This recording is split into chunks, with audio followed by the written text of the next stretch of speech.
বন্ধুরা, একটা ভুল হয়ে গেছে। প্রথম ভিডিও স্টার্ট করার আগে ক্যামেরাটা অফ ছিল।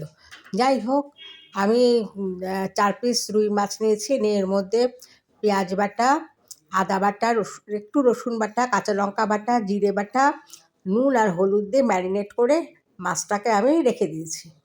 রেখে দেওয়ার তারপরে একটা ডিম তোমার একটু নুন দিয়ে ভালো মতন করে ফেটিয়ে নিয়েছি, যাতে মানে মানে রুই মাছটা দিয়ে ডিমের মধ্যে চুবিয়ে চুবিয়ে যাতে আমি ভাজতে পারি।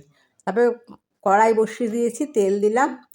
তেলটা গরম হয়ে গেছে। এখন একটা একটা করে মাছ তোমার ডিমের মধ্যে চুবিয়ে চুবিয়ে তোমার মাছগুলোকে ভেজে নেব। তোমার ওই ডিমের মধ্যে চুবিয়ে চুবিয়ে মাছগুলোকে ভেজে নিচ্ছি। মাছ এটা একটুখানি অন্যরকম রান্নাটা। দই মাছ আমরা অনেক রকমভাবে খেয়েছি, কিন্তু আমি আজকে একটুখানি অন্য রকমভাবে করলাম। হ্যাঁ, এটা এক পিঠ হোক, হলে আবার এটা একটুখানি সিমে ভাজছি, আবার এর এক পিঠ হয়ে গেছে। হ্যাঁ, আবার দু পিঠে নামিয়ে নিয়েছি সব মাছগুলো। এবার আমি আবার কড়াইতে তেল দিলাম। দিয়ে আমি একটা পেস্ট করেছি, আদা বাটা, পেঁয়াজ বাটা, ওই অল্প রসুন বাটা, আর হচ্ছে ওই জিরে, হলুদ, এই দিয়ে, আর কাঁচা লঙ্কা বাটা। আমি শুকনো লঙ্কা ইউজ করিনি, কারণ শুকনো লঙ্কা খুব কম খাই। আর তাও এখানে একটু হলুদ বাটা দিলাম, আর একটু ধনের গুঁড়ো দিলাম, আর একটুখানি লঙ্কার গুঁড়ো দিলাম সামান্য। হ্যাঁ,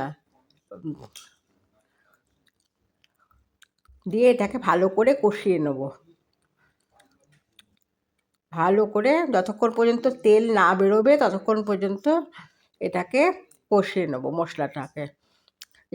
এই যে তেল বেরিয়েছে যখন, একটুখানি চিনি দিলাম। তার কারণ হচ্ছে দই দেবো তো, একটু জল দিয়ে আর তো আবার মশলাটাকে কষে চিনি দিলাম। এখন ওই তেল বেরোতে শুরু করেছে যখন, এখন ওই দইটার, টক দইটাকে মধ্যে আমি অনেকগুলো কিশমিশ দিয়েছি। ওই কিশমিশ দিয়ে আমি ওটাকে ভালো করে ওটাকে দিয়ে দিলাম।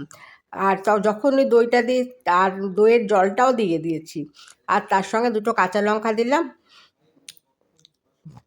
যখন এটা ফুটছে ঝোলটা, তখন এখন মাছগুলোকে আমি দিয়ে দিয়েছি।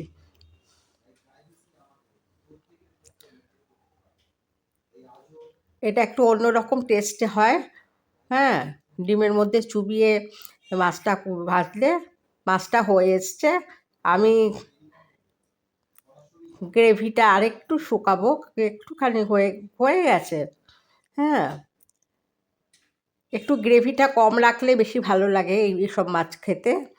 হ্যাঁ, এই যে আমার রান্না কমপ্লিট।